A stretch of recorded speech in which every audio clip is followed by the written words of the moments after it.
three meet again, in thunder, lightning, or in rain. When the hurly-burly's done, when the battle is lost and won. That will be ere the set of sun. Where the place? Upon the heath. There to meet with Macbeth. I come, Grey Malkin. Puddick calls. Anon. Fair is foul and foul is fair. Hover through the fog and fills the air.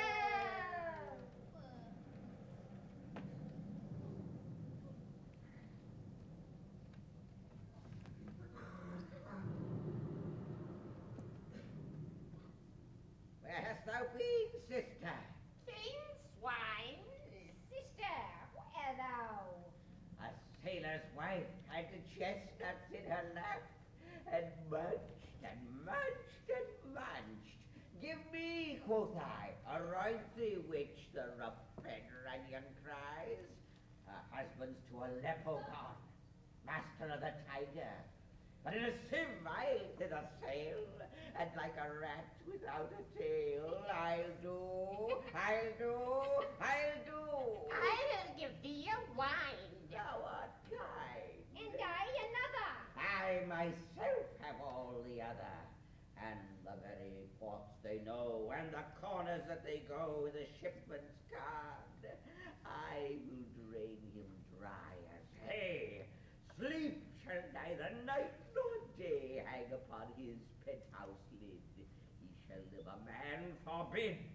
Weary 7 nights 9 times 9 shall he dwindle, peak and pine. Though his bark cannot be lost, yet it shall be tempest tossed. Look what I have. Show me. Here I have a pilot's thumb, racked as homeward he did come. Hadram! Macbeth doth come. Thou weird sisters, hand in hand, hostess of the sea and land, thus to go about, thrice to thine and thrice to mine, and thrice again to make up 9. Peace! Her charms wound up. So fair and foul a day I have not seen. How far it's called, Boris? What are these, so withered, so wild in their attire that look not like the inhabitants of the earth, and yet are aught? Give you, or you aught that man may question? You seem to understand me by each at once, your choppy finger laying upon her skinny lips. You should be women, yet your beards forbid me to interpret that you are so. Speak if you can. What are you? All hail, Macbeth. Hail to thee, Thane of Glam. All hail, Macbeth. Hail to thee, Thane of Hodor. All hail, Macbeth. Thou shalt be king hereafter. Good sir, why do you start and seem to fear things that do sound so fair? In the name of truth, are ye fantastical, or that indeed which outwardly ye show? My noble partner you'll greet with present grace, and great prediction of noble having and of royal hope, but he seems rapt withal. To me you speak not. If you can look into the seeds of time, and say which grain will grow and which grain will not, then speak to me, who neither beg nor fear your favors nor your hate. Hail! Hail. Hail! Lesser than Macbeth, and greater. Not so happy, yet much happier. Thou shalt get kings, though thou be none. So all hail Macbeth and Banquo. Banquo and Macbeth, all hail! Stay you a perfect speakers, tell me more. By Sinos's death, I know I am Thane of Gloms, but how of Cawdor? The Thane of Cawdor lives, a prosperous gentleman, yet to be king stands not within the prospect of belief, no more than to be Cawdor. Say from who you owe this strange intelligence, or why upon this blasted heath you stop our way with such prophetic greeting? Speak, I charge you! Your that bubbles as the water has, and these are of them. Whither are they vanished? Into the air, and what seemed corporal melted as breath into the wind. Would they have stayed? Were such things here as we do speak about? Or have we eaten on the insane root that takes the reason prisoner? Your children shall be kings. You shall be king. And Thane of Cawdor too, went that not so? To the self-same tune and words. Who's here? The king hath happily received, Macbeth, the news of thy success, and everyone did bear thy praises in his kingdom's great defense and poured them down before him. For an earnest of greater honor, bid me call thee Thane of Cawdor, in which addition hail, most worthy Thane, for it is thine. Can the devil speak true? The Thane of Cawdor lives. Why do you dress me in borrowed robes? He who was Thane lives yet, but under heavy judgment bears that life which he deserves to lose. Whether he was combined with those of Norway, or did line the rebel cause with hidden help and vantage, or that with both he labored in his country's wreck, I know not. But treason's capital, confessed and proved, have overthrown him. Gloms, and Thane of Cawdor, the greatest is behind. I thank you for your pains. Do you not hope your children shall be kings, and those that gave the Thane of Cawdor to me promise no less to them? That trusted home might yet enkindle you unto the crown, besides the Thane of Cawdor. But 'tis strange, and oftentimes to win us to our harm, the instruments of darkness tell us truths. Win us with honest trifles to betray us in deepest consequence. Cousins, a word I pray you. Two truths are told as happy prologues to the swelling act of the imperial theme. I thank you, gentlemen. This supernatural Celestine cannot be ill, cannot be good. If ill, why hath it given me earnest of success commencing in a truth? I am Thane Cawdor. If good, why do I yield to that suggestion whose horrid image doth unfix my hair, and make my seated heart knock at my ribs against the use of nature? Present fears are less than horrible imaginings.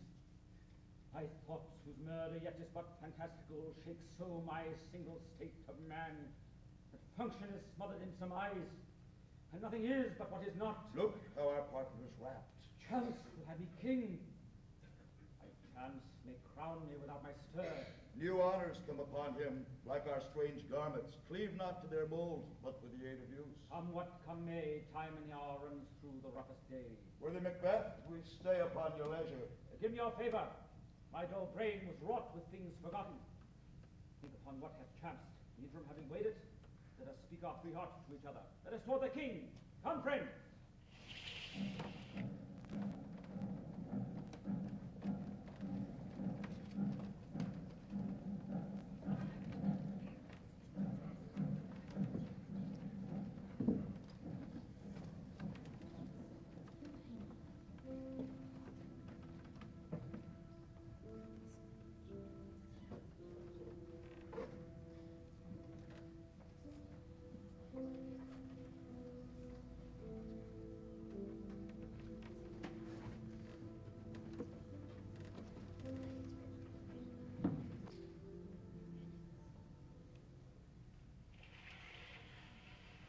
They met me in the day of success, and I have learned by the perfectest report they have more in them than mortal knowledge.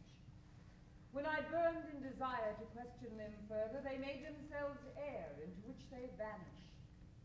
Whilst I stood wrapped in the wonder of it, came missives from the king, who all hailed me Thane of Cawdor, by which title before these weird sisters saluted me, and referred me to the coming on of time with, Hail, King that shalt be. This have I thought good to deliver thee, my dearest partner of greatness, that thou mightst not lose the dues of rejoicing, by being ignorant of what greatness is promised thee. Lay it to thy heart, and farewell. Glamis thou art, and Cawdor, and shalt be what thou art promised. Yet do I fear thy nature. It is too full of the milk of human kindness to catch the nearest way.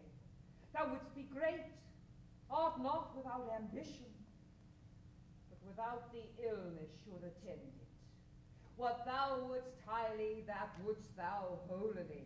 Wouldst not play false, and yet wouldst wrongly win, thou'lt have great Glamis.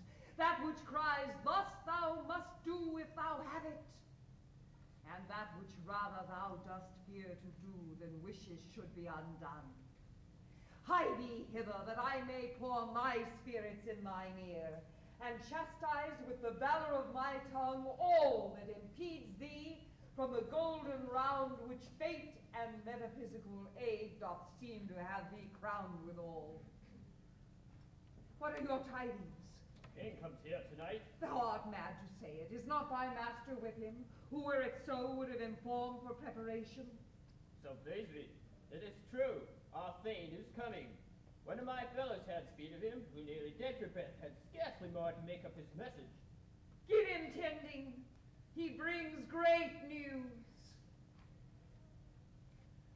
The raven himself is hoarse, which croaks the fatal entrance of Duncan under my battlements. Come, you spirits that tend on mortal faults, unsex me here, and fill me from the crown to the toe top, full of direst cruelty. Make thick my blood, stop up the access and passage to remorse, that no compunctious visitings of nature shake my fell purpose, nor come to keep peace between the effect and it. Come to my woman's breasts and take my milk for gall, you murdering ministers, wherever in your sightless substances you wait on nature's mischief. Come, thick night, and pull thee in the dunnest smoke of hell, that my keen knife see not the wound it makes, nor heaven peep through the blanket of the dark to cry, hold, hold! Great Glamis, worthy Cawdor, greater than both by the all-hail hereafter. Thy letters have transported me beyond this ignorant present, and I feel now the future in the instant. My dearest love, Duncan comes here tonight. And when goes hence? Tomorrow, as he purposes. Oh, never shall sun that morrow see. Your face, my Thane, is as a book where men may read strange matters. To beguile the time, look like the time.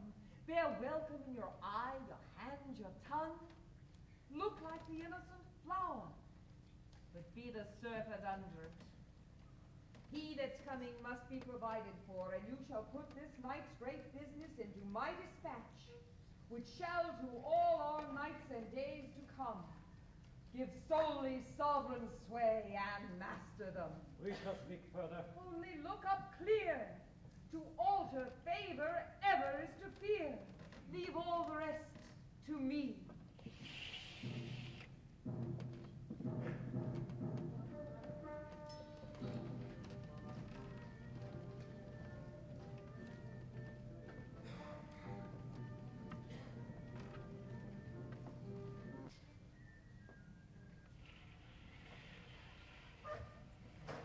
Castle has a pleasant seat. The air nimbly and sweetly recommends itself unto our gentle senses. Guest of summer, the temple-haunting martlet, does approve by his loved mansion way that the heaven's breath smells wooingly here. See, our honored hostess. The love we follow sometimes is our trouble, which still we thank as love.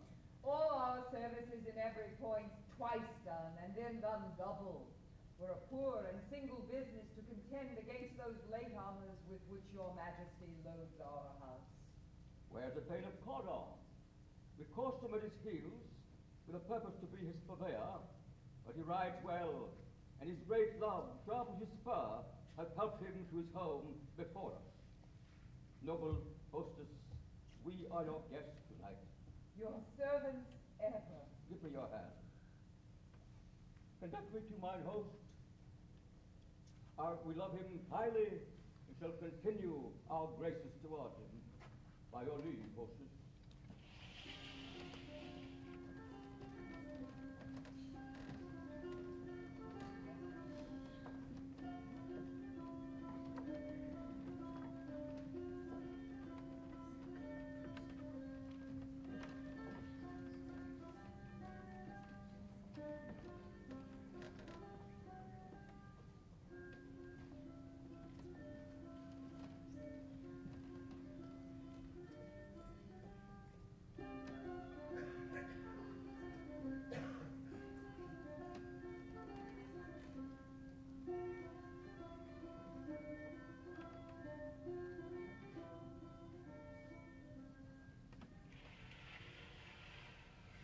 If it were done when 'twere done, 'twere well that it were done quickly.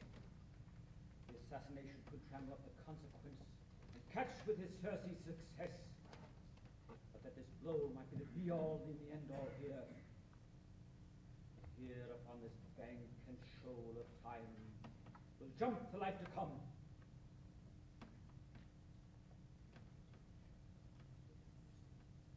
Jump the life to come. But in these cases, we still have judgment here, that we but teach bloody instructions, which being taught return to plague the inventor. This even-handed justice commends the ingredients of our poisoned chalice to our own lips. He is here in double trust. First, as I am his subject and his kinsman strong both against the deed, and as his host who should against his murderer shut the door, not bear the knife myself. Besides, this Duncan hath borne his faculties so weak, hath been so clear in his great office, that his virtues will plead like angels trumpet-tongued against the deep damnation of his taking off, and pity, like a naked newborn babe striding the blast, or cherubin horsed upon the sightless couriers of the air, shall blow the horrid deed in every ear. Aye, that tear shall drown the wind. I have no spurs to prick the sides of my intent, only vaulting ambition which all leaks itself and falls on the other. How now, what news? He is almost supped. Why have you left the chamber? Had he asked for me? No, you not. He has. We will proceed no further in this business. He hath honored me of late, and I have bought golden opinions from all sorts of people, which will be worn now in their newest glass, not cast aside so soon. Was the hope drunk wherein you dressed yourself? Hath it slept since? And wakes it now to look so green and pale at what it did so freely? From this time such I account thy love. Art thou afeard to be the same in thine own act and valor as thou art in desire? Would thou have that which thou esteem'st the ornament of life, and live a coward in thine own esteem, letting I dare not wait upon thy wood like the poor cat in the adage? Prithee, peace! I dare do all that may become a man. Who dares do more is none. What beast was it then that made you break this enterprise to me? When you durst do it, then you were a man. And to be more than what you were, you would be so much more the man. Nor time nor place did then adhere, and yet you would make both. They have made themselves, and that their fitness now does unmake you. I have given suck, and know how tender 'tis to love the babe that milks me.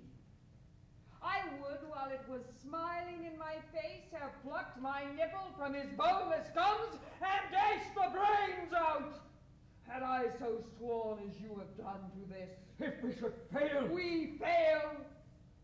But screw your courage to the sticking place, and we'll not fail. When Duncan is asleep, whereto the rather shall his day's hard journey soundly invite him, his two chamberlains will I with wine and wassail so convince that memory, the water of the brain, shall be a fume, and the receipt of reason a limbeck only. When in swinish sleep their drenched natures lies in a death, what cannot you and I perform on the unguarded Duncan? What not put upon his spongy officers, who shall bear the guilt of our great quell? Bring forth men, children only, for thine undaunted metal should compose nothing but nails. Will it not be received when we have marked with blood these sleepy two of his own chamber, and use their very daggers that they have done it? Who dares receive it other, as we shall make our grief and clamor roar upon his death? I am settled, and bend up each corporal agent to this terrible feat. Away and mock the time with fairish show. False face must hide what the false heart doth know.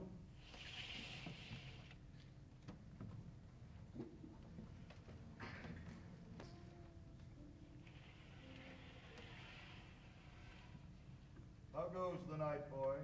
The moon is down. I have not heard the clock. And she goes down at 12. I take it 'tis later, sir.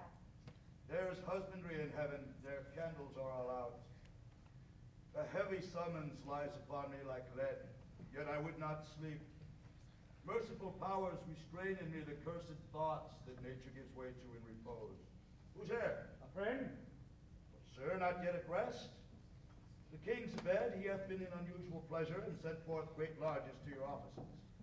Being unprepared, our will became the servant to defect, which else should free have wrought. All's well. I dreamt last night of the three weird sisters. To you they have showed some truth. I think not on them, but should we find enow to serve, we would dispend it in some words upon that business, if you would grant the time. At your kindest leisure. If you will cleave to my consent when 'tis, it will do honor for you. So I lose none in seeking to augment it, but still keep my bosom franchised and allegiance clear. I shall be counseled. But repose a while. The like to you, sir. Go bid thy mistress when my drink is ready to strike upon the bell. Get thee to bed.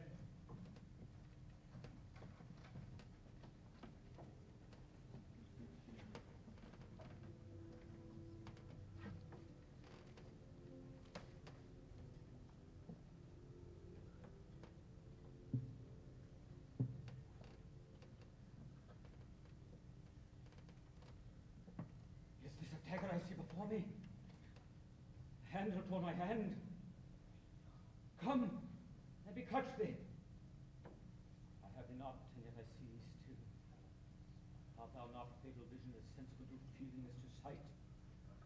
Or art thou but a dagger of the mind, a false creation proceeding from the heat oppressed brain? I see thee yet in form as palpable as this which now I draw. Thou marshalst me the way that I was going, and such an instrument I was to use. Mine eyes are made the fools of the other senses, or else with all the rest. I see thee still, and on my blade indulgent gouts of blood, which was not so before. There's no such thing. It is the bloody business that informs us to mine eyes. Now o'er the one-half world nature seems dead, and wicked dreams abuse the curtained sleep. Witchcraft celebrates pale Hecate's offering, and withered murder alarmed by his sentinel wolf, who howls his watch, and thus with stealthy pace, with Tarquin's ravishing strides towards his design, moves like a ghost. Thou sure and firm set earth, hear not my steps which way they walk, for fear the very stone shall prate of my whereabouts, and take the present horror of the time which now suits with it. Why is thy threat? He lives. Words to the heat of deeds too cold breath gives.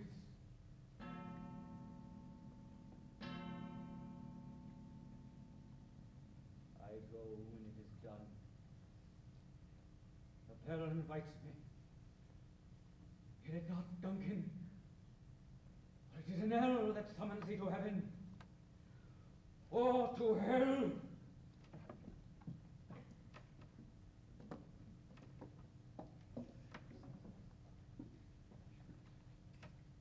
That which hath made them drunk hath made me bold. What hath quenched them hath given me fire. Hark! Was the owl that shrieked, the fatal bellman which gives the sternest good night. He is about it. The doors are open, and the surfeited grooms do mock their charge with snores. I have drugged their possets that death and nature may contend about them whether they live or die. Alack, I am afraid they have waked and 'tis not done. The attempt and not the deed confounds us. I laid their daggers ready, he could not miss them. Had he not resembled my father as he slept, I had done it. My husband. I have done the deed.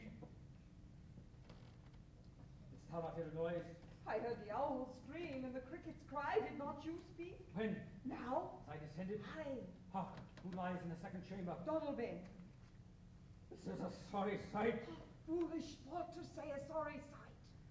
As one did laugh in his sleep, and one cried murder that they did wake each other. I stood and heard them, but they did say their prayers and addressed them again to sleep. There are two lodged together. One cried, God bless us, and amen the other. As they had seen me with his hangman's hands, listening their fear. I could not say amen when they did say, God bless us.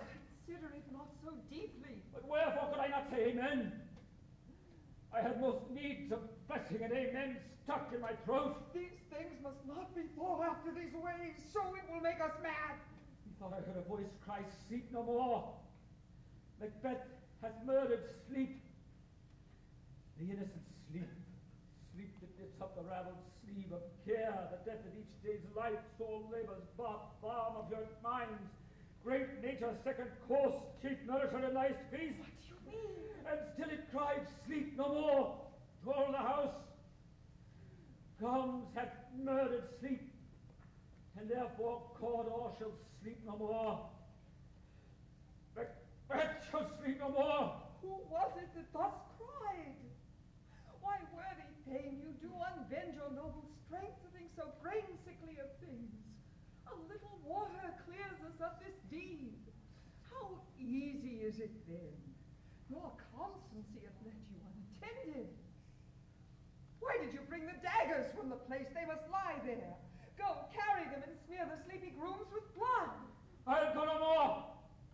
I am afraid to think on what I've done. Look on it again, I dare not. Infirm of purpose, give me the daggers. The sleeping and the dead are but as pictures. 'Tis the eye of childhood that fears a painted devil. If he do bleed, I'll gild the faces of the grooms withal, for it must seem their guilt.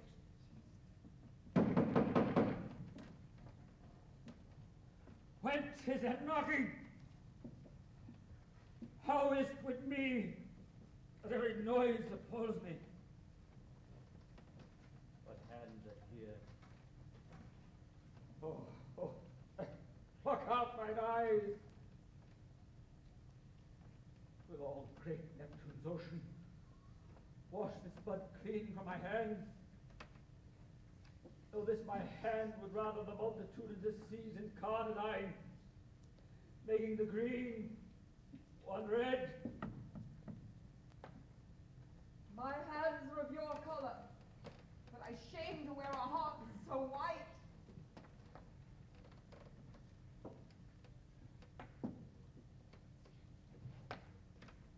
There's knocking at the gate.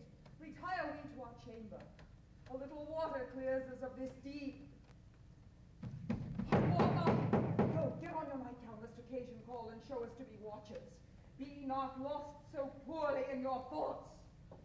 To know my deed, 'tis best not know myself. Wait, Duncan, with thy knocking. I would thou couldst.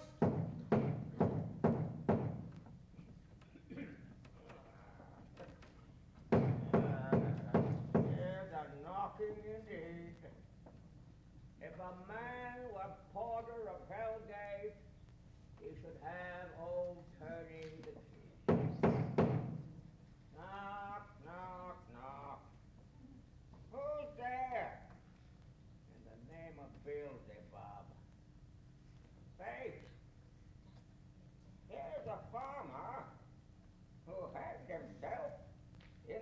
expectation of plenty. Oh, come in, farmer. Have napkins enough about you. Here you'll sweat on it. Knock, knock, knock. Who's there?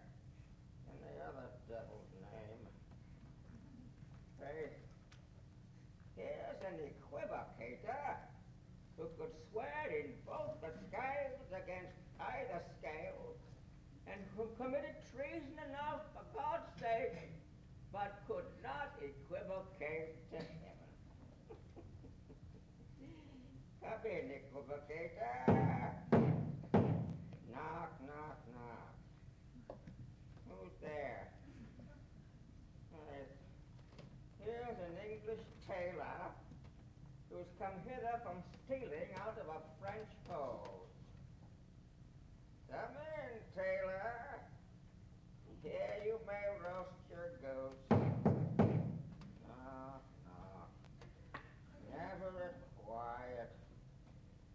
Oh, this place is too cold for hell. I'll devil portrait no further. I thought to let in some of all professions that go the primrose way to the everlasting bonfire. Anon.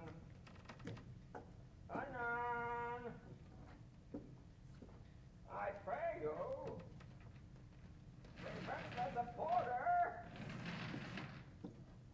Was it so late last night, friend, ere you went to bed, that you could lie so late? Yes, sir. We were carousing till the second cock. And drink, sir, is a great provoker of three things. And what three things does drink especially provoke? Sleep, nose pinting, and urine. Lechery, sir. It provokes and unprovokes. It provokes the desire, but it takes away the performance. I think it was drink that gave me the lie. Therefore, it might be said that drink is an equivocator with lechery. Well, I think it was drink that gave me the lie last night. Oh, that it did, sir, to the very throat of me. But I requited him for his lie, and being a bit too strong for him, though he lifted me legs sometimes, still, I made a shift to cost him. It's your master study. Oh, knocking has awaked him. Here he comes. Good morrow, worthy thing. Good morrow, both. Is the king stirring? Not yet. He did bid me to call timely upon him. I have almost slipped the hour. I'll bring you to him. I know it is a joyful trouble to you, but yet 'tis one. The labour we delight in physics pain, here is the door. I make so bold to call, but 'tis my limited service. Goes the king hence today? Aye, he did appoint so. The night has been unruly. Where we lay, our chimneys were blown down, and, as they say, lamentings heard in the air. Strange screams of death, and prophesying with accents terrible. Horror! Horror! Horror! Heart not tongue cannot conceive or name thee. What's the matter? What's the matter? Confusion now hath made his masterpiece. A sacrilegious murder hath oped the Lord's anointed temple, and stolen hence the life of the building. What is you say, the life? Mean you his majesty? Approach the chamber and destroy your sight with a new gorgon. Do not bid me speak. See and then speak yourselves. Awake! Awake! Murder and treason! Ring the alarm bell! Malcolm, Donalby, Winkle, as from your graves, walk up and rise like sprites to countenance this horror. Up and see the great doom's image. Malcolm, Winkle, oh, ring the bell! What's the business that such a hideous trumpet calls to parley the sleepers of the house? Oh, gentle ladies, 'tis not for you to hear what I would say. The repetition in a woman's ear would murder as it fell. Oh, Banquo, Banquo, our royal master is murdered. What, in our house? Too cruel anywhere. Good Macduff, I pray thee contradict thyself and say it is not so. Had I but died an hour before this chance, I'd lived a blessed time. For from this instant there is nothing serious in mortality. All is but toys, Renown and grace is dead, the wine of life is drawn, and the mere leaves is left this vault to brag on. What is amiss? You are, and you do not know it. A spring, the head, the fountain of your blood is stopped, the very source of it is stopped. Our royal father is murdered. By whom? Those of his chamberers we thought had done it. The hands and faces were all gored and smeared with blood. If I to repent it in my fury, I would kill them. Wherefore did you so? Who can be wise, amazed, temperate, loyal, furious, even in a moment? No man. The expedition of my violent love outran the pause of reason. Here lay Duncan, his silver skin laced in his golden blood, and his gashed stabs looked like a breach in nature for ruin's wasteful entrance. There stood the murderers, steeped in the colour of their trade, their daggers unmannerly breached with gore. Who could refrain that had a heart to love, and in that heart courage to make love known? Look to the lady. When we have our naked frailties hid that suffer in exposure, let us meet and question this most bloody piece of work to know it further. Fears and scruples shake us. In the great hand of God I stand. Thence against the undivulged pretense I fight of treasonous malice. So do I. So well! Let us put on manly readiness and meet in the hall together. Aye. Aye. What will you do? Let's not consort with them. To show unfelt sorrow is an office which the false man does easy. I'll to England. To Ireland and I, where we are, there's tears and men's smiles, near and bloody near. This murderous shaft that shot hath not yet lighted, and our safest way is to avoid the aim. Therefore to horse, and let us not be dainty of leave-taking, but shift away, for there's warrant in that theft which steals itself when there is no mercy left.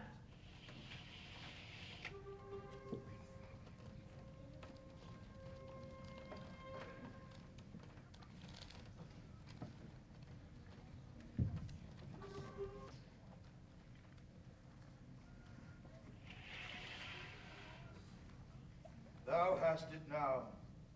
King, Connor, Glamis, all the weird women promised. And I fear thou playedst most foully for it. Yet it was said it should not stand in thy posterity, but that myself should be the root and father of many kings. There come truth from them as upon thee, Macbeth, their speeches shine. Why, by on the berries on thee made good, may they not be my oracles as well? And set me up in hope. But hush, no more.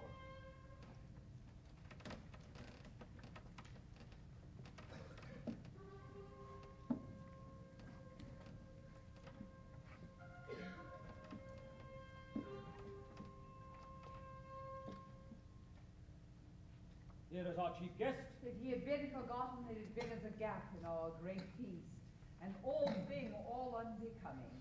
Tonight we hold a solemn supper, sir, and do require your presence. Let your highness command upon me, to the which my duties are with a most indissoluble tie for ever knit.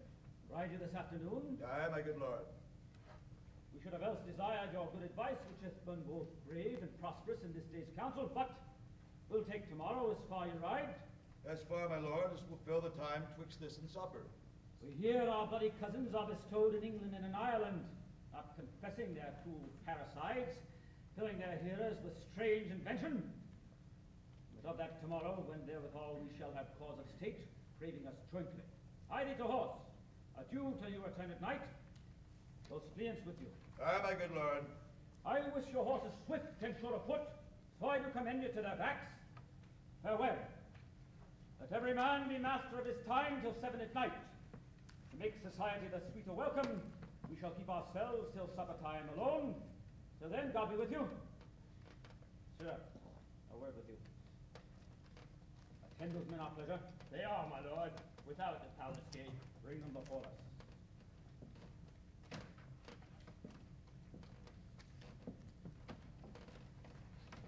With us is nothing, but to be safe with us. Our fears and bankroll stick deep, and in his royalty of nature reigns that which would be feared. As much he dares, and to that dauntless temper of his mind he hath the wisdom that doth guide his valor to act in safety. There is no one but he whose being I do fear, For under him my genius is rebuked, as it was said Mark Antony's was by Caesar's.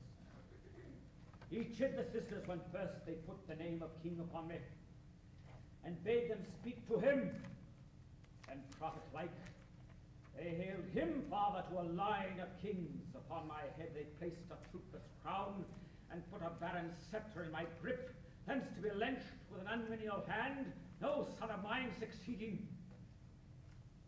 This be so. Of Banquo's issue have I filled my mind.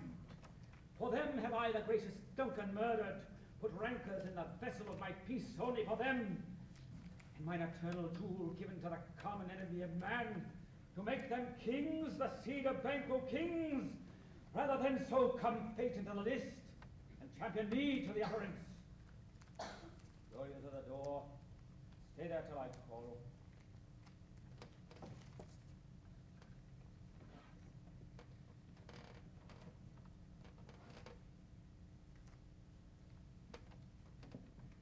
Was it not yesterday we spoke together? It was, so please your highness. Well then, have you considered my speeches?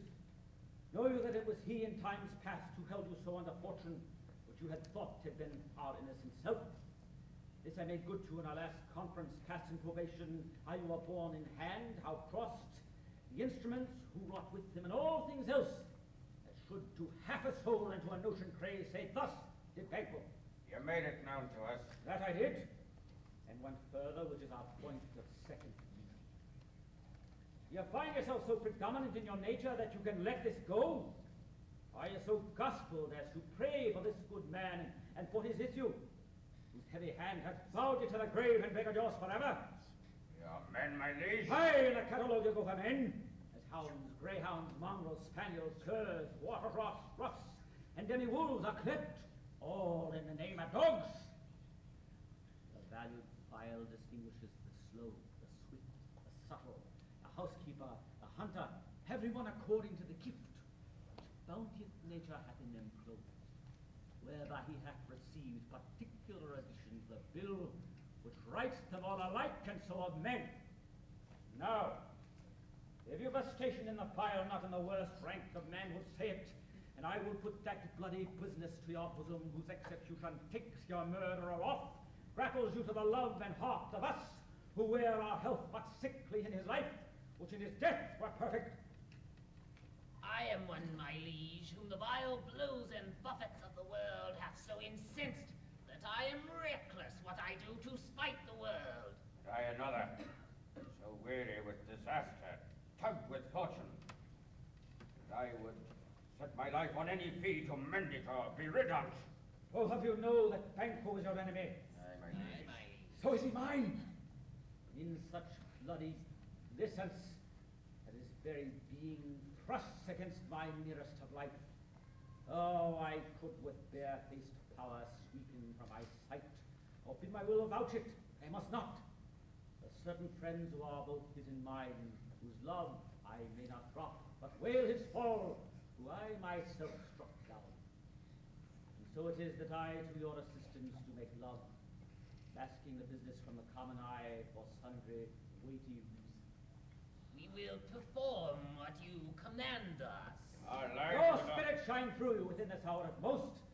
I will advise you where to plant yourselves, acquaint you with the perfect spy of the time, the moment on it, for it must be done tonight, and somewhere from the palace. I always thought I did require a clearance. With him to leave no rubs nor botches in the works, Fleance his son, who keeps him company, whose absence is no less material to me than is his father's, must embrace the fate of that dark hour. Resolve yourselves apart. I'll come to you anon. we are resolved, my liege. I'll be with you straight to bide within.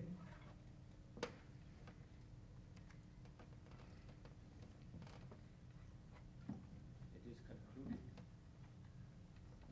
Banquo, thy soul's fight with mine heaven must find it out tonight. Naught's had, all spent, where our desire is got without content. 'Tis better to be that which we destroy, than by destroying destruction. Well in doubtful joy. How now, my lord? Why do you keep alone? A sorriest fancies your companions making, using those thoughts which should indeed have died with them they think on. Things without all remedy should be without regard.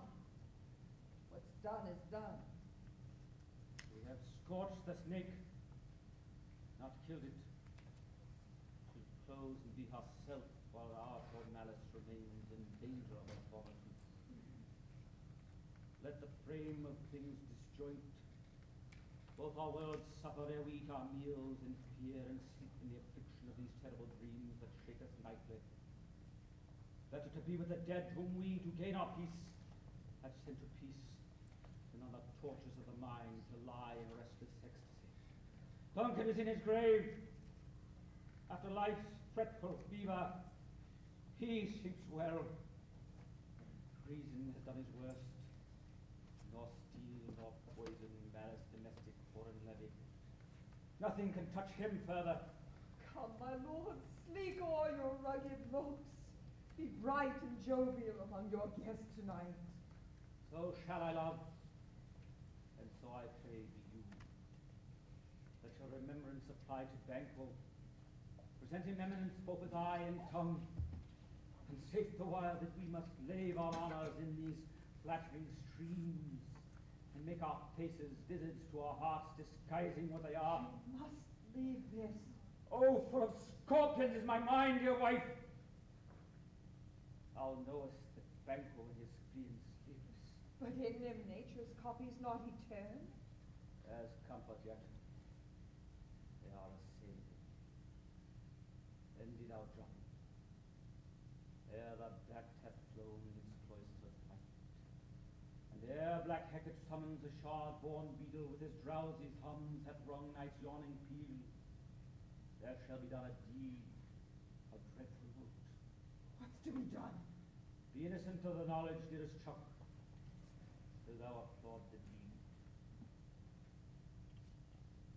Come, sealing knife, scarf up the tender eyes of the day, and with thy bloody and invisible hand, cancel and tear to pieces that great bond that keeps me pale. Light thickens, the wing-linked crow makes wing to the rooky wood. Good things by day begin to droop and drown, as night's black agents to their praise do now. Thou marvelst at my words. Keep still. Things bad begun make strong themselves by ill. Really, go with me.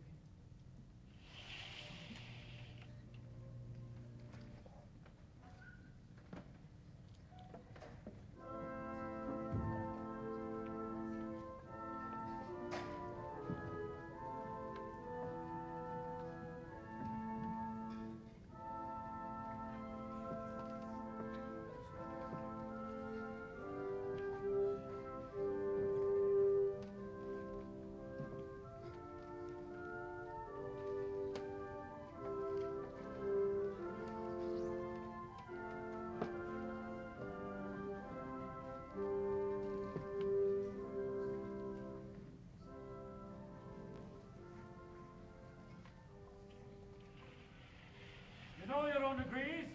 Sit down. As first and last, a hearty welcome.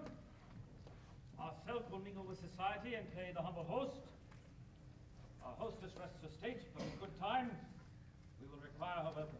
Pronounce it for me, sir, with all my heart, for my heart knows they are welcome. Be large in mirth. Anon will drink a measure the table round, as but upon thy face. His Banquo sends. Better thee without than he within. Is he dispatched? Aye, my lord, his throat is cut. That's I did for him. Thou art the best of the cutthroats. Yet he's good that did the like for fiends. Thou didst it. Thou art the nonpareil. My lord, Leonce is escaped. How comes my fit again? I had else been perfect, whole as marble, founded as the rock, as broad and general as the casing air.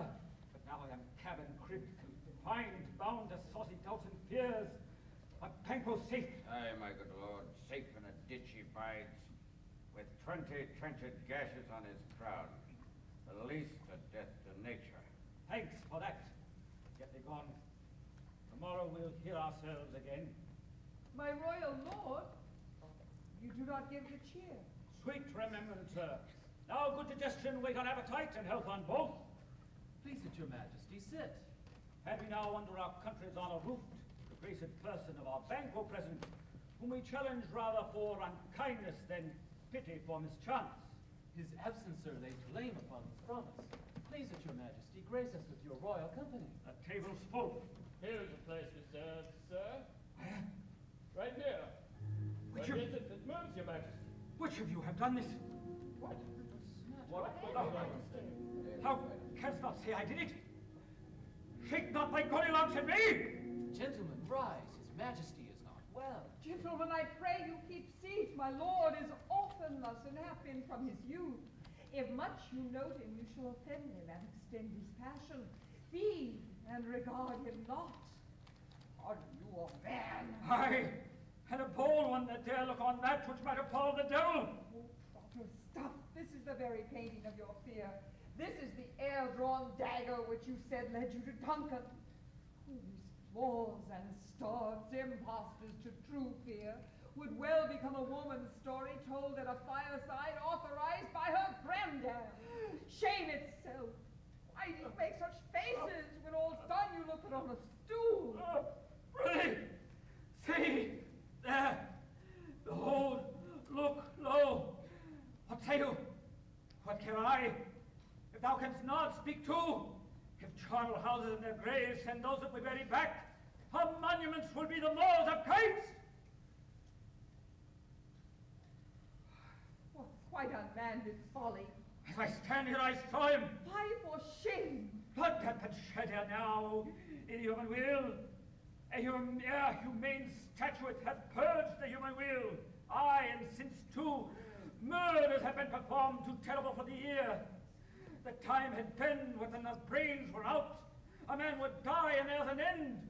But now they rise again with 20 mortal murders in their crowns and pushes off our stools. This is more strange than such a murder is. Think of this, good peers, but as a thing of custom, 'tis no other. Only it spoils the pleasure of the time. I do forget. Do not use at me, my most worthy friends. I have a strange affliction that is nothing to those that know me. Come, love and health to all, then I'll sit down. Bring me some wine, fill full. I drink to the general joy of the whole table, and to our friend Banquo, whom we wist. Would he were here, to him in all we thirst, to all and all, Our duty and pledge. Lord, and put my sight! But the earth hide thee! Thy bones are marrowless, thy blood is cold. There is no speculation in those eyes that thou dost glare with. What man dare I dare? Approach thou like the rugged Russian bear, the armed rhinoceros, or the Hyrcan tiger. Take any shape but that to my firm nerves shall never tremble. Or be alive again and dare me to the desert with thy sword. If trembling I inhabit, but cast me the baby of a girl, hence horrible shadow, unreal mockery, hence!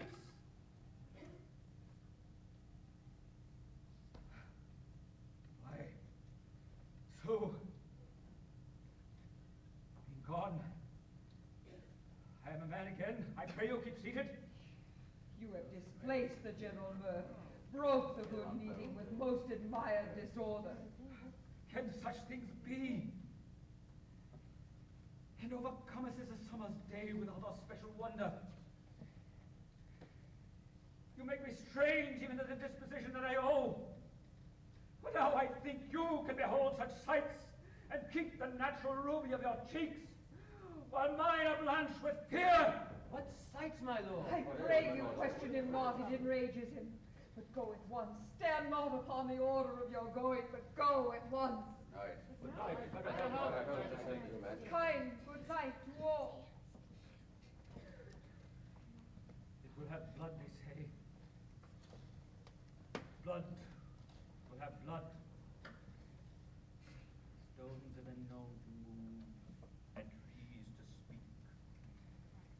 Augurs and understood relations have by magpies and rooks brought forth the secretest man of blood. What is the night? Almost at odds with morning, which is which. How sayest thou the victor denies his presence at our great bidding? Did you send to him, sir? I hear it by the way, but I will send. There's not a one of them within whose house I keep a servant feed. Tomorrow I will, and betimes I will to the weird sisters.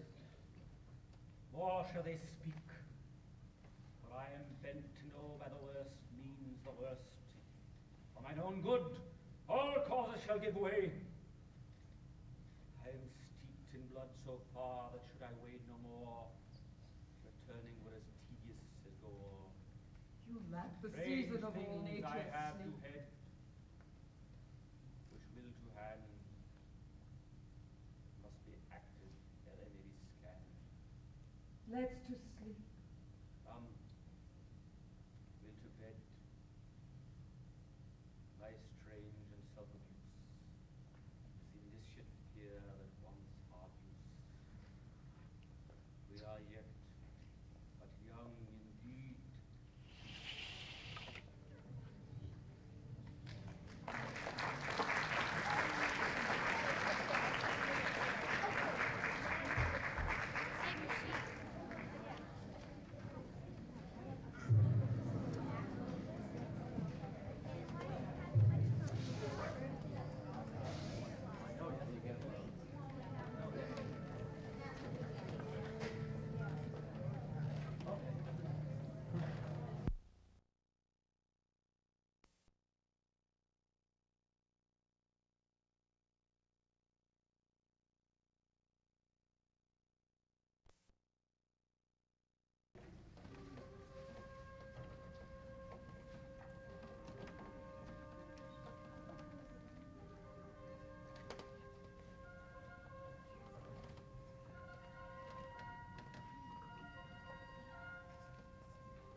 Thrice the branded cat hath mewed. Thrice and once the pitch pit wine.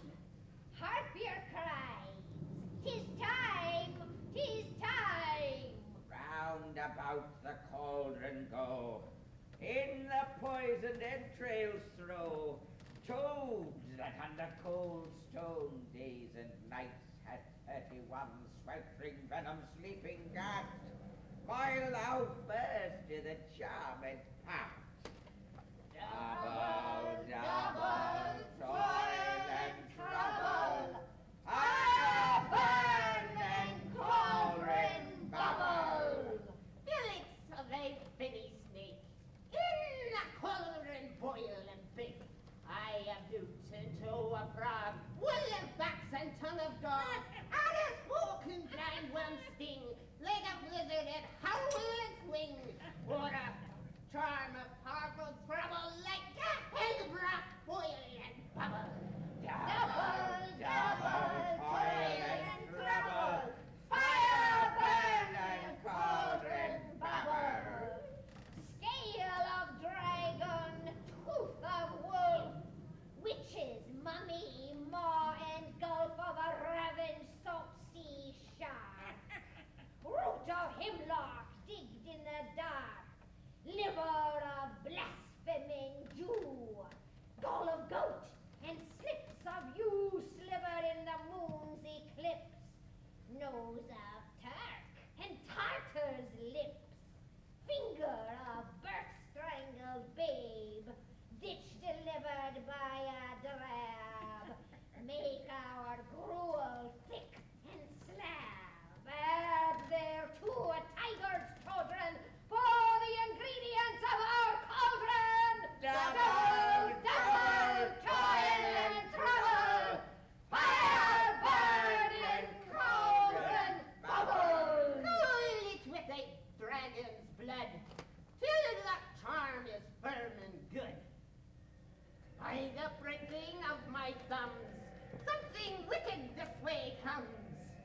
Open locks, whoever knocks.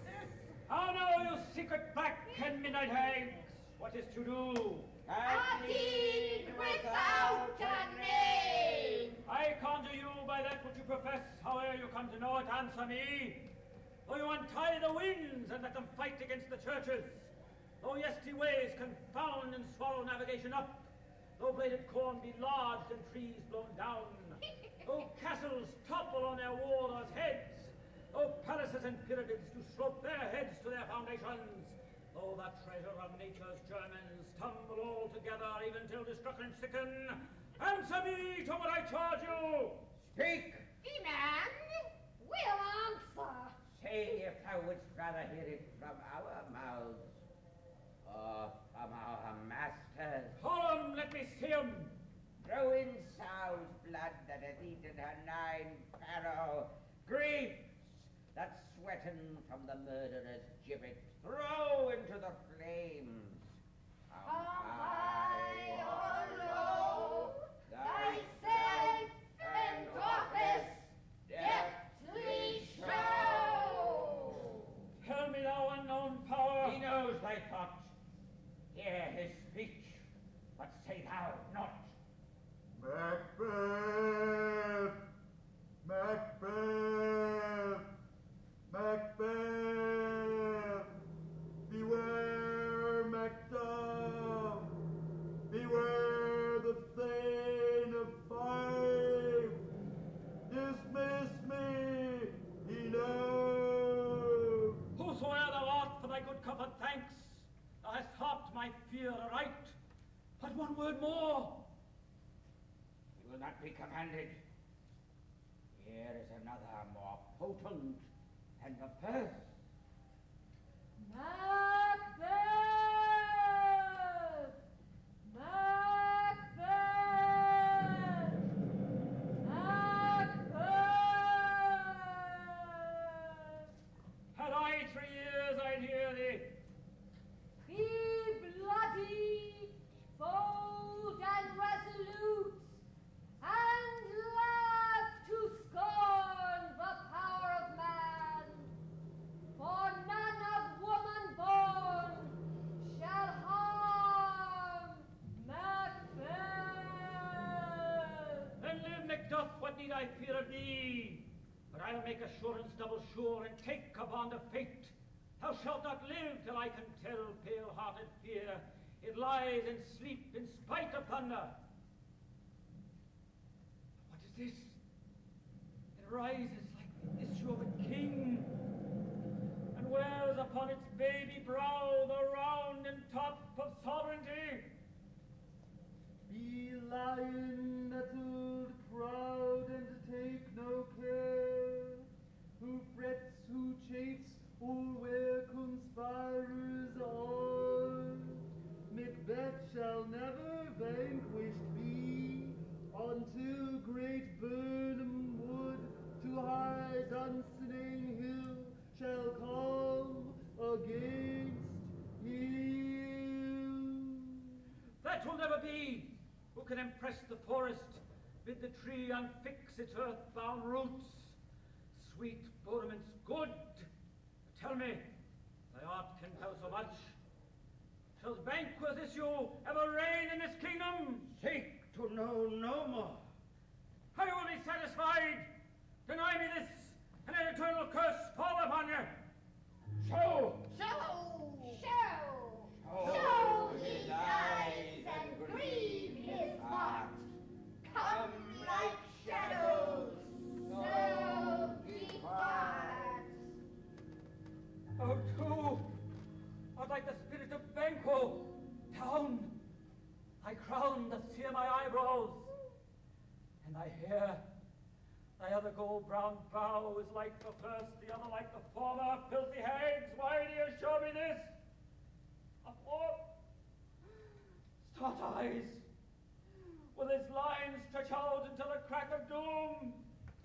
Another yet, a 7th, has seen no more, and yet an 8th appears, who bears a glass, who shows me many more. And some I see that 2-fold balls and treble scepters carry. Horrible sight!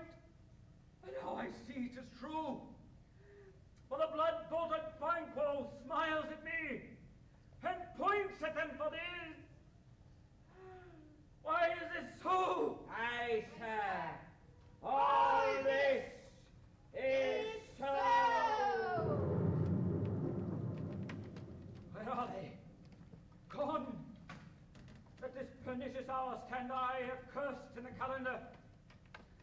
Come in without. Didst thou not see the weird sisters? No, my lord. Did they not come by thee? No, indeed, my lord. How infected be the air wherein they ride, and damn be all those that trust them. Didst I not hear the galloping of horse? Aye, my good lord. Who was came by? 'Tis 2 or 3, my lord. They bring you word Macbeth is fled to England. Fled to England? Aye, my good lord. Time now anticipates my dreaded exploits. The flighty purpose never is a book, unless the deed goes with it. From this moment on, the very pursings of my heart shall be the pursings of my hand. For even now, to crown my thoughts with acts, be it thought and done, the castle of Macduff I will surprise, put to the edge of the sword his wife, his babes, and all unfortunate souls that trace him in his line. No boasting like a fool, this deed I'll do before my purpose cool. But no more fights.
What I believe I'll wail, what no believe.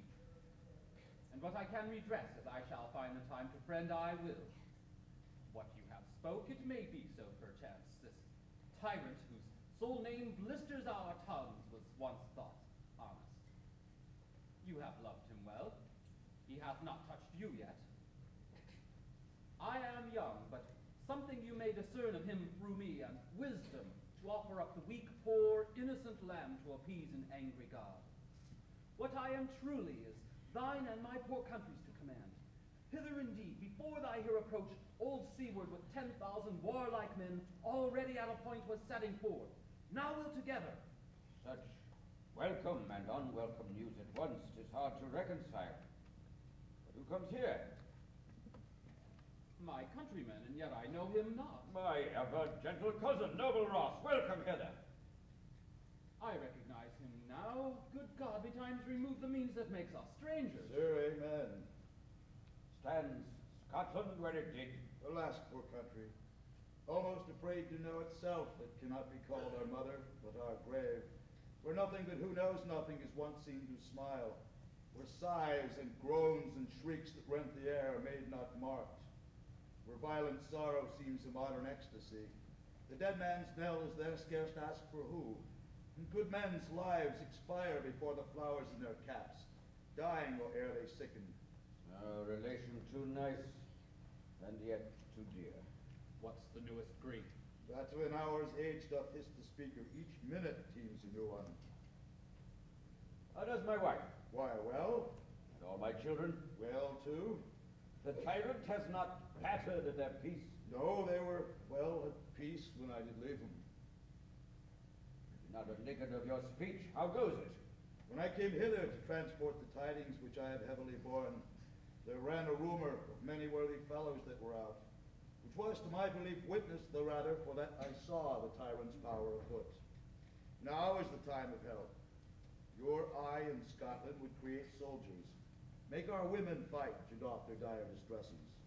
Be it their comfort we are coming thither. Gracious England has lent us good seaward and 10,000 men, an older and better soldier none than Christendom gives out. Would I could answer this comfort with the like, but I have words that should be howled out in the desert air, where hearing should not latch them. What concern they? Is it the general cause, or is it a fee grief due to some single breast? No mind that's honest, but in it serves some woe, though the main part pertains to you alone. If it be mine, keep it not from me, let me have it. That your ears not despise my tongue forever, which shall possess them with the heaviest sound that ever yet they have heard. I guess at it. Your castle is surprised. Your wife and babes savagely slaughtered. To relate the manner whereon the quarry of these murdered deer, to add the death of you. Merciful heaven, what man? Never pull your hat upon your brows. Give sorrow words. The grief that does not speak whispers the overfraught heart and bids it break. All my children. Wife, children, servants, all that could be found. Then I must be from thence. And my wife, too. I have said. Be comforted. Let us make medicines of our great revenge to cure this deadly grief. She has no children. All my little ones. Did you say all? Oh, hellsake! All my pretty chickens and their dam at one fell swoop. Dispute it like a man. I will do so. But I must also feel it like a man. I cannot but remember such things were as were most precious to me. Did heaven look on and would not take their part? Sinful Macbeth, they were all struck for thee. Not that I am, not for their own demerits, but for mine fell slaughter on their souls. Heaven rest them now. Be this the whetstone of your sword. Let grief convert to anger. Blunt not the heart, enrage it. Oh, I could play the woman with my eyes, and braggart with my tongue. But gentle heaven, set aside all intermission. Front to front, bring thou this fiend of Scotland and myself. Within my sword's length set him. If he escape, heaven forgive him too. This tune goes manly. Come, go into the king. Our power is ready, our lack is nothing but our leave. Macbeth is ripe for shaking, and the powers above put on their instruments. Receive what cheer you may. The night is long that never finds the day.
I have 2 nights watched with you, but can perceive no truth in your report.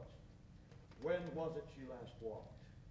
Since His Majesty went into the field, I have seen her rise from her bed, throw her nightgown upon her, unlock her closet, take fork paper, fold it, write upon it, read it, afterwards seal it, and again return to bed.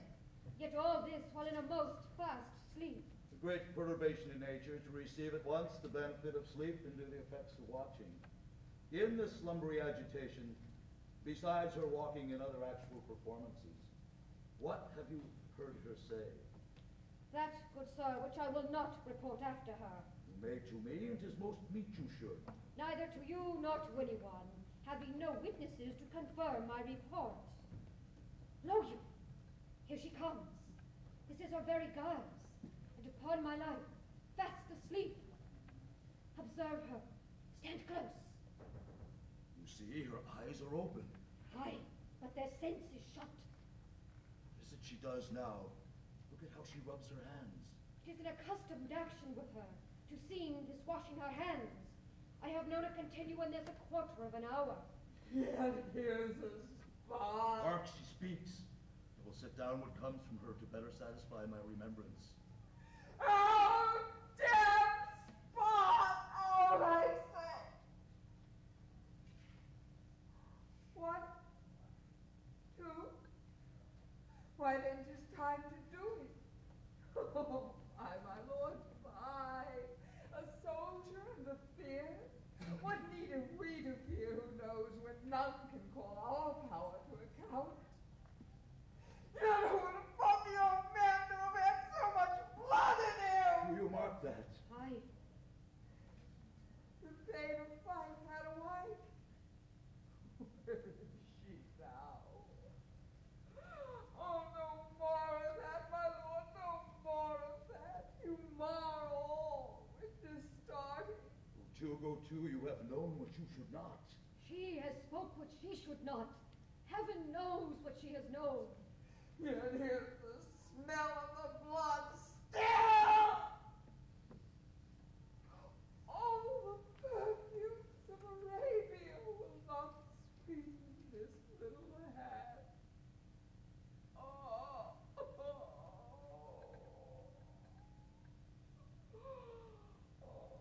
What a sigh is there. The heart is sorely charged. I would not have such a heart in my bosom for the dignity of the whole body. Well, well, well. Pray God it be so. This disease is beyond my practice. Yet I have known those which have walked in their sleep who died holily in their beds. Wash your hands. Put on your nightgown. Look not so pale. I tell you once again, man grows buried. He cannot come out of his grave. Even so? To bed. To bed. There's knocking at the gate. Give me your hand. Come.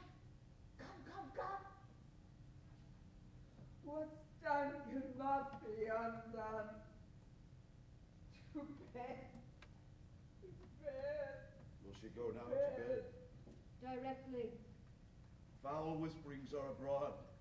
Unnatural deeds do breed unnatural troubles. Infected minds to their deaf pillows will discharge their secrets. More needs she the divine than the physician. God forgive us all. Look after her, remove from her the means of all annoyance, and still set eyes upon her. So good night. My mind she has made it and amazed my sight. I think, but dare not speak. Good night, good doctor.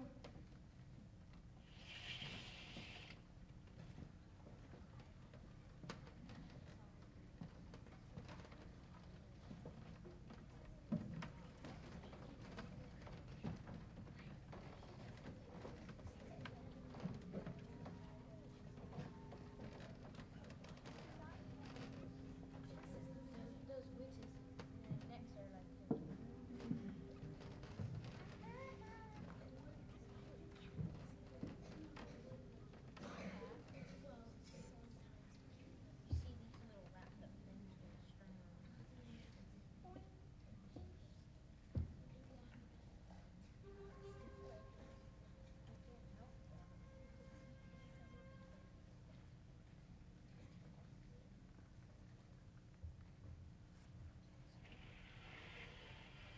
Bring me no more reports. Let them fly all. The Burnham would come to Dunsinane, I cannot taint with fear. Who is this boy, Malcolm? Was he not of woman born? The Spirits who know all mortal consequence have pronounced me thus. Fear not, Macbeth. No man that's born of woman shall ever have power o'er thee. Then fly false things and mingle with English epicures. The mind I swear by and the heart I bear shall never sag with doubt nor shake with fear. The devil damn thee black, thou cream-faced loon. Where gottest thou that goose look? There is 10,000, sir. Case villain! Soldiers, sir. Oh, prick thy face and overread thy fear, thou little-livered boy. What soldiers patch? Death of thy soul. Those linen cheeks of thine are counselors to fear. What soldiers, way face? The English force, so please you. Take thy face hence! Satan! I am sick at heart when I behold. I have lived long enough. My way of life has fallen into the sere, the yellow leaf, and that which should accompany old age is honor, love, obedience, troops of friends. I must not look to have, but in its stead, curses, not loud, but deep-mouthed honor breath, which this poor heart would fain deny, but dare not. Satan! Send out more horses, scur the country round. Hang those that talk of fear. How goes your patient, doctor? Not so sick, my lord. She is troubled by thick-coming fancies that keep her from her rest. Sure her of that. Canst thou not administer to a mind diseased? Pluck from the memory a rooted sorrow. Phrase out the written troubles of the brain, and with some sweet, oblivious antidote, cleanse that stuffed bosom of that perilous stuff which weighs upon her heart. Marion, the patient must minister to himself. Throw physic to the dogs. I'll none of it. Satan! Doctor, cast the waters of my land. Find her disease. Purge it to a sound and pristine health, and I will applaud thee to the very echo that should applaud again. What rhubarb, senna, purgative drug will scour these English hence? Hearest thou them, doctor? My good lord, your royal preparation does make us hear something. Satan, send out. I will not be afraid of death in vain. Tell Burnham Wood to come to Dunsinane.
wood is this?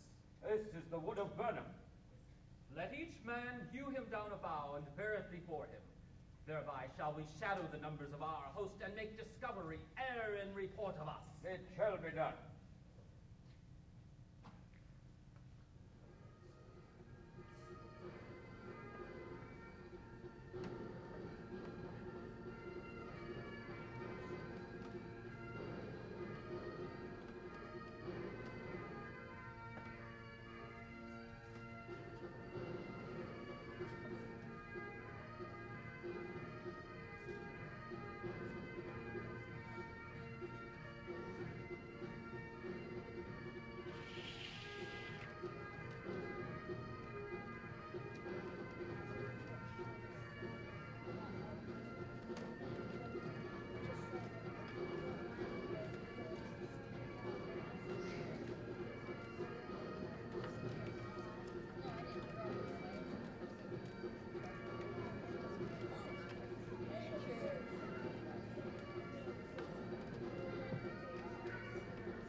Hang out of us from the outward walls, the cry is till they come.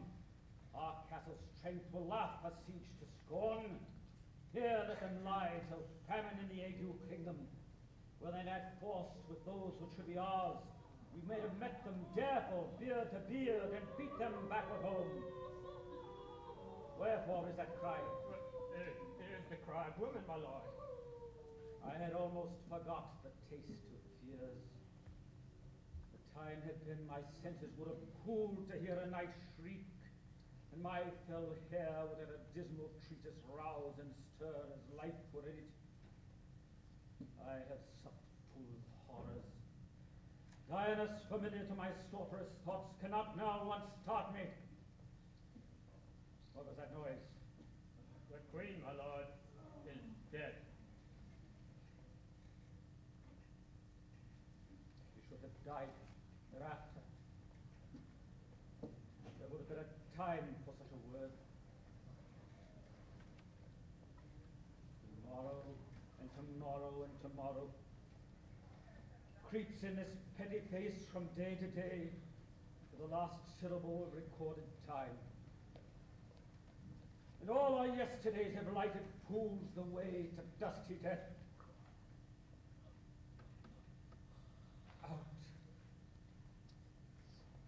Out, brief canyon. Life is but a walking shadow. A mere player that struts and frets its hour upon the stage, and that is heard no more. It is a tale told by an idiot, full of sound and fury, signifying nothing. Thou comest to use thy tongue, thy message quickly. Gracious your majesty, I would report that which I say I saw, but know not how to do it. Well, say it.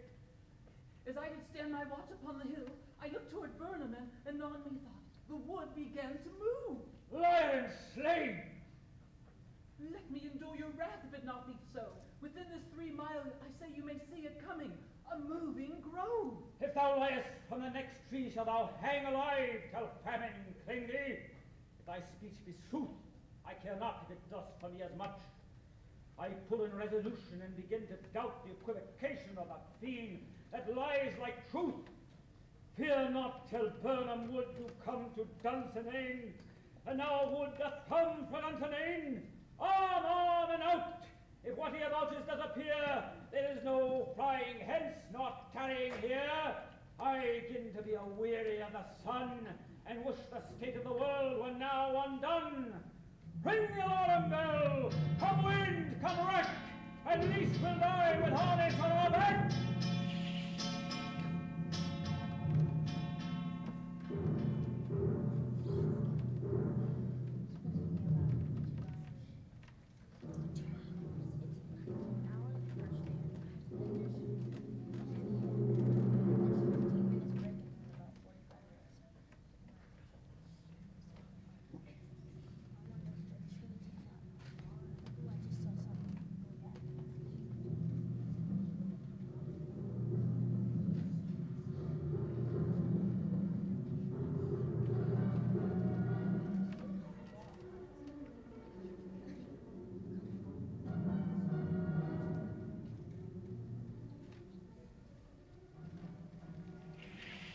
should I play the Roman fool and die on mine own sword, whilst I see lives?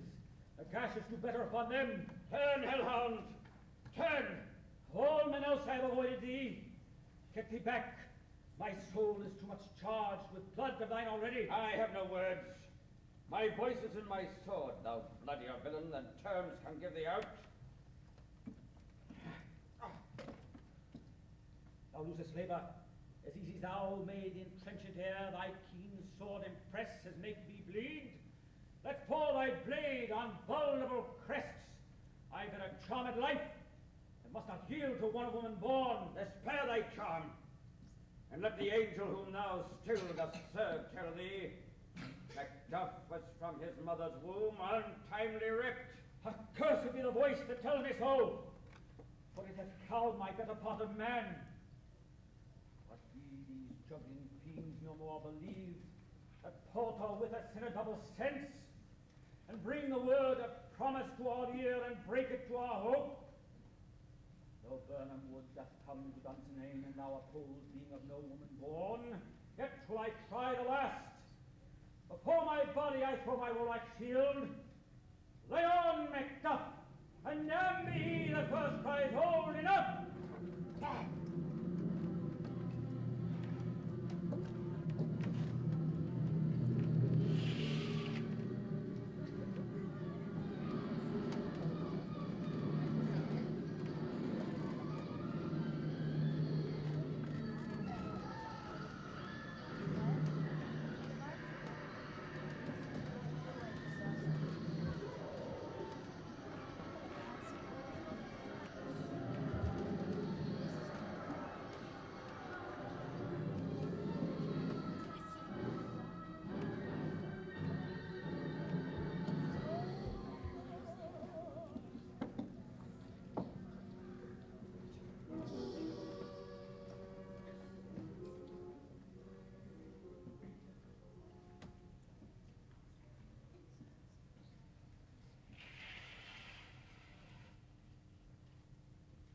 I would the friends we missed were safe arrived.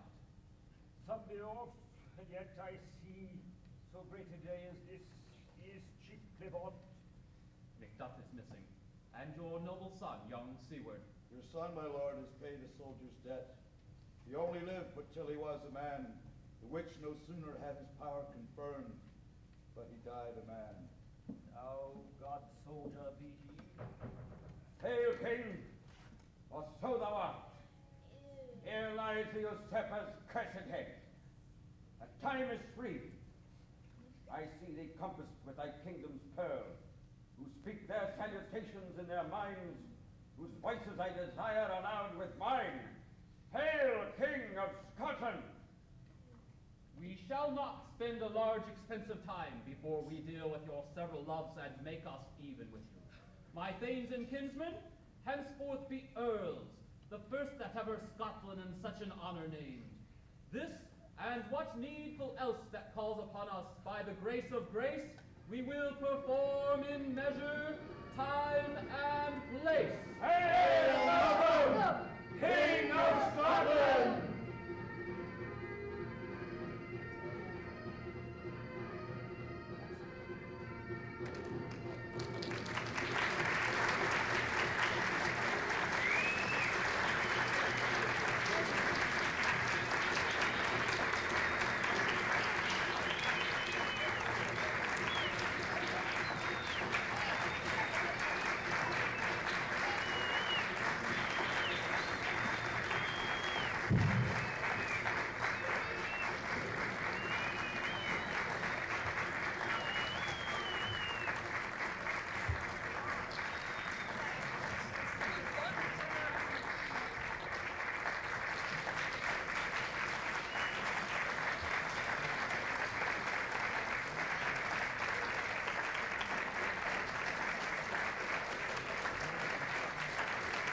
Thank you very much.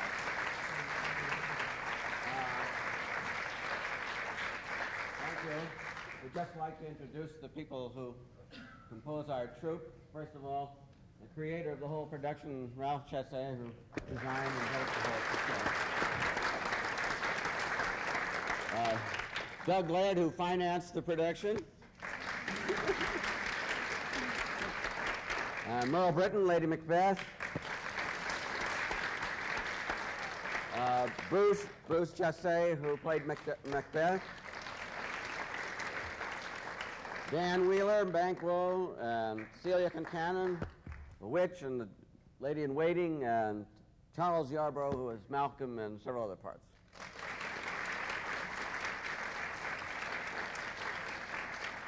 And I'm the third member of the Chassé clan. I'm Dion. Thank you very much. We would like very much to be able to invite you all back to see the puppets at close range, but the space is very limited back there, and the fire marshal would have a fit if he ever knew that anybody went back there other than us. So what we'll do is open the curtains for you, and you can come up here if you wish, and we'll bring some of the marionettes forward, and you can see them at closer hand, and anything you'd like to ask, Bruce will be glad to explain. Thank you very much.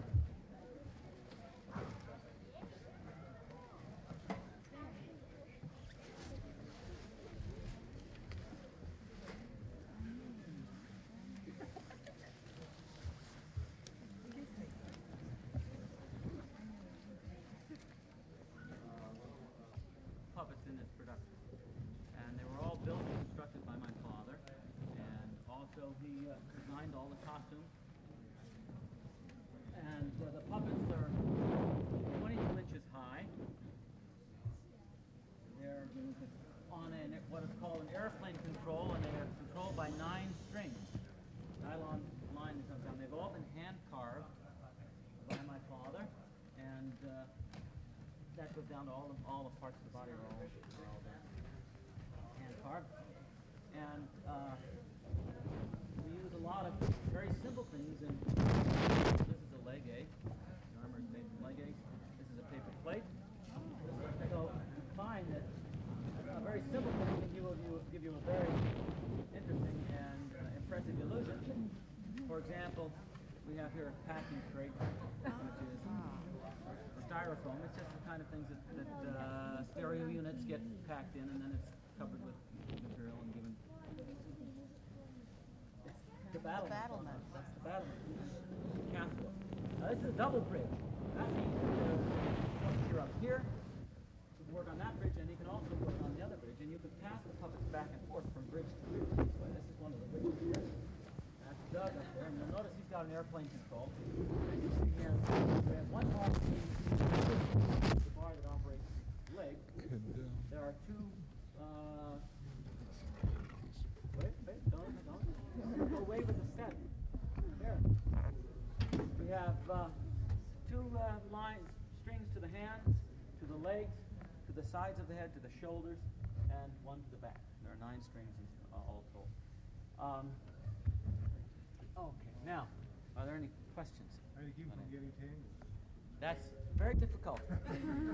One of the problems with working with a marionette is that you do have a lot of things to worry about. This production, for example, is done live. That means we learn all the lines, we rehearse it as a play, practice it as a play, and then we work with the marionettes. And so we're involved in doing 2 things. We're reading and acting for the puppet that we're manipulating. So we have to be very conscious of what we're doing at all times, and it takes a tremendous amount of concentration. The marionette also poses a great challenge and problem for the puppeteer as well, in the sense that the marionette is a very subtle instrument, and you can't use large, grandiose gestures with it. When you're acting on a stage, you can be expansive. You cannot be expansive with a marionette. You'll find that when the marionette tries to move very violently, that's when he's least effective. And the hardest scenes in this play to do are the battle scenes, because your tendency is to be expansive, and you can't. It's the subtlety of movement that really makes it take. Now, you look at the puppets, the way they're painted and decorated. As you get that in the light, the face moves from light to light. It casts shadow. It gives tremendous illusion and an appearance of movement. And that's done very subtly.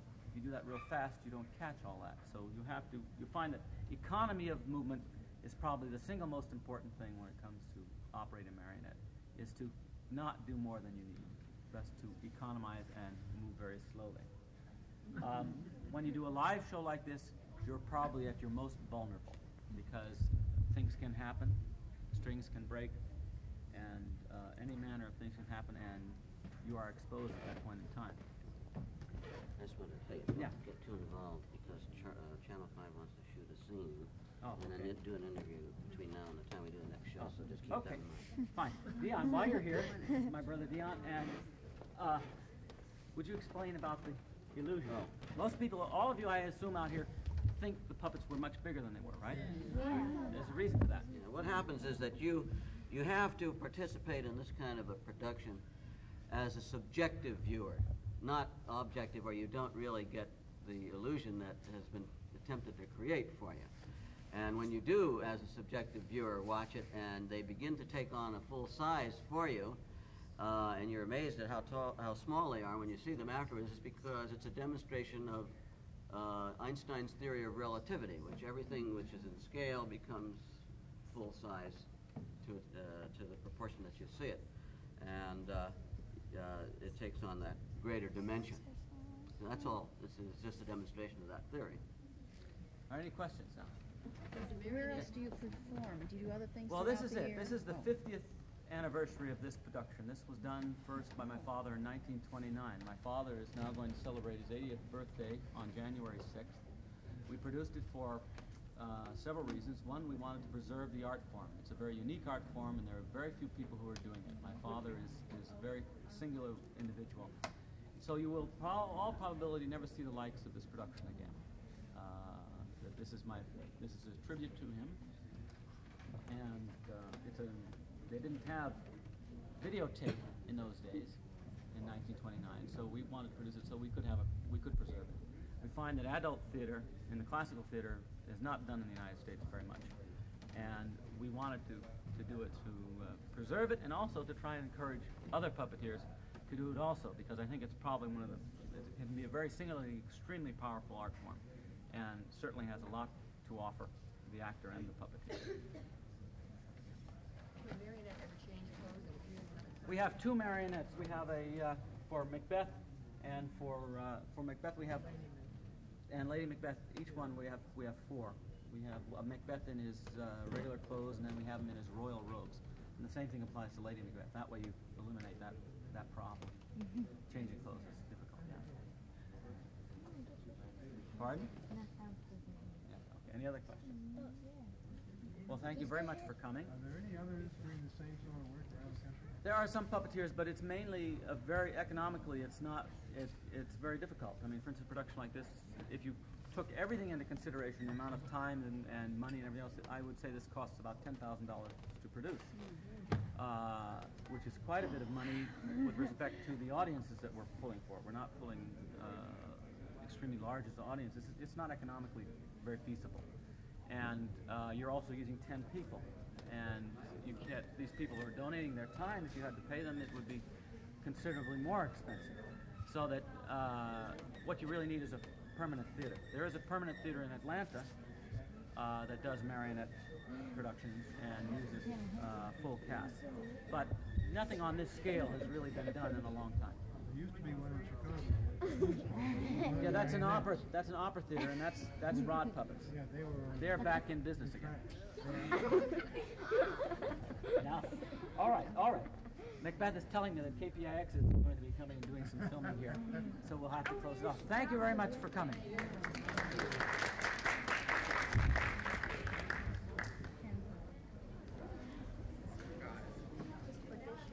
That's very solid. Goodness.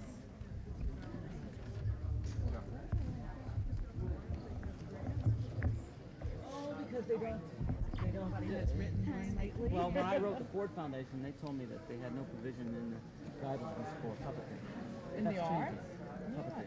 Puppetry doesn't what about figure the into NEA? it. People don't visualize or understand where puppetry is at. For instance, the reviewers never came to this. The critics from the San Francisco papers haven't come, and they haven't come because they don't... Here's the greatest thing I saw at the Renaissance Fair last year, not this year, was a puppeteer.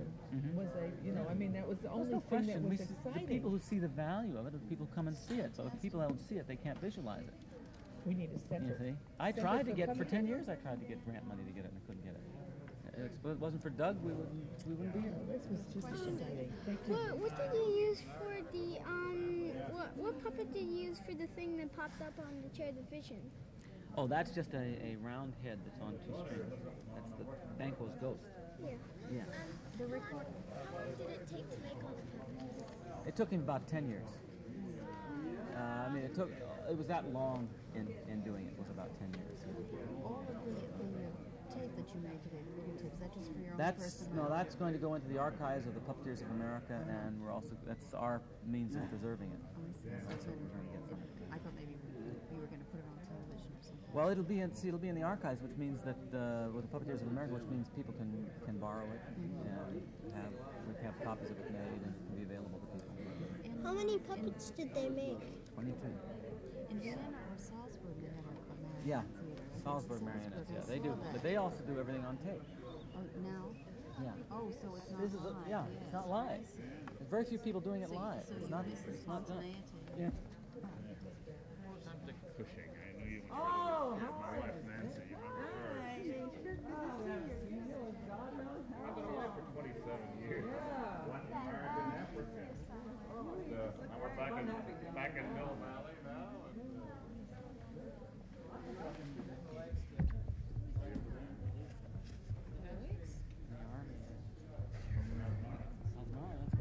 We recognize mine, yeah. It's a hairy Hot place now.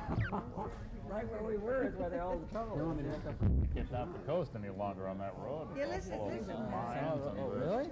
Massawa Road? Massawa's all closed off. Oh, wow. Yeah, Where's Pick? You come over and have lunch or supper or something with us? How about that? KPIX? Yes. I don't feel that I'm turning another decade, and I feel the same today that I'm more on That's the what way I'd down. like to do is try and get. You'll feel just the same on the 7th as you will on the 6th. Yeah. Okay, well, why don't you... And I'm feeling different now than I did at 70, and I was playing, at 70 I was playing on stage in the Moliere production at the Palace of the Legion of Honor. And that was a great experience. We can do that. Playing it on stage. And the other problem Did the Learned Lady, the Trump Savant. minute to get back to the band. Well, what you gotta do is jog less. Bruce worked with it. See, you guys, TV guys lock the keys in their van so they can't get there quickly. Huh? I live in Walnut Creek. I'm a resource specialist in puppetry. I've got a grant now. I'm working in the area of nutrition and doing a whole bunch of things. I also do something. I have a whole program going with the San Antonio Police Department on drug awareness and Good trash. stuff. And I built a program for them, and then they went and got a grant of $40,000. They Puppet presented the grant. Right. And so we're working on one on trash. We're going to do it on, we're doing it on Danger Stranger. And then the next one will, let's see, trash, Danger Stranger, and shoplifting. And they've got a program that's really going on. Very good. And whoever would have thought a field would lead you into something that... I've published 2 books on puppetry. I've written one, published another. Meaning marionettes also. No, this is on Strictly foam. on I'm in foam. I'm in foam in a Muppet style as opposed to marionette. And I do experiential presentational types of things. This is something that this thing has always been beyond me in terms of constructing and building it. It's only in the last 10 years that I've really gone heavily into puppetry because I found San Mateo Sheriff's Department will production going on in San Francisco, and it may be the last of its kind ever. Don Knapp went to the theater to watch the puppets for adults. I am afraid to think on what I've done. Look on it again, I dare not. Infirm of purpose, give me the daggers. Shakespeare's Macbeth, a full-scale production with experienced actors and actresses manipulating the movements of puppets. Though this my hand would rather the multitudinous seas incarnadine, making the green one red. My hands are of your color, but I shame to wear a heart so white. Ralph Chassé, now 80, entered the theater 51 years ago with marionettes. He likes the control and the concentration a puppet production provides. Being a puppeteer, you do everything. You're the creator. You build the marionettes, you act the parts, and you control the whole production just as a conductor conducts an orchestra. Making the green, one red. My hands are of your color, but I shame to wear a heart so white. Chesay, his two sons, and 5 others put the production together. They say it's the only full-scale marionette theater production attempted since the 30s. All in the company are actors and actresses first, puppeteers second. You're greatly enhanced by the scenic design and the concept and the lighting, just all adds, and you can feel it. You can feel the energy go down into the strings, out into the audience, and you can feel it coming back. You can tell when it's working. It's exciting. Unfortunately, these may be the last performances of their kind ever. Bruce Chesay says no one is interested in reviving this now lost art form, at least no one with money. In San Francisco, Don Knapp, Channel 5 Eyewitness News. A big day for football and sports. The upsets continue in the playoffs, and Jim Avila will have all the action next. By 60%. We've reduced the waste in apples by 75%, and we have a 400% increase in consumption.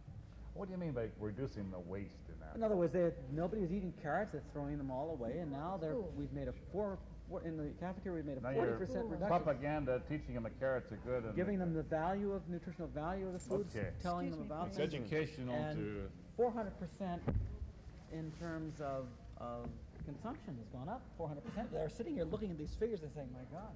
So that we're going to throw those back up to the state, and we'll get lots more money out of it. Part of propaganda. It's going to go. Yeah. No. That's a week. Oh, John's going to be at the house. Oh, gee, your kids must be huge. Yeah, they're married, grandchildren, and everything else. Martha, our daughter Martha, is living in Albuquerque. She's a municipal judge out there. Municipal judge? Oh, wow. Yeah. And Jeffrey's in Southern California. Both the boys are in Southern California. Oh, man. And we saw them in Albuquerque just yesterday, day before yesterday. Second half Albuquerque, but yeah, if you'd have told me I was going to be doing this puppetry in the last 15 years ago, what were you into before this? To be honest. And but I mean, I'm doing projects with pastors. But you see, the thing is that the educational side is something that they will give funding for. Yeah, absolutely. They haven't considered anything like this. It's probably considered theater. I tried to get this funded through the National Endowment for the Humanities. For 10 years. The humanities, and I was told that there is no funds for preservation. No funds for preservation. I said I wanted to preserve it, and they said there were no funds for preservation. The reason we were able to do it was because this little fisherman put up $5,000 because he wanted to play in the show. Oh, for heaven's sake. And that's how it happened. Yeah, that's great. Well, we got to get back. Anyway, happy birthday. Oh, same, thanks a lot. You two haven't changed a bit. Happy Remember birthday, you. one Thank of you. And I'm so happy we had Upper Terrace, 143 I was Upper ready to Terrace. get back from our vacation in time 143 Upper to Terrace. see it, and I remember seeing it Good. all those when years Dion ago. was babysitting for. Okay, well, we'll see. Goodbye. Bye. Happy New Year. Yeah, thank you. Same to you. Tell Dion we wish him a happy birthday, but I'll see him before.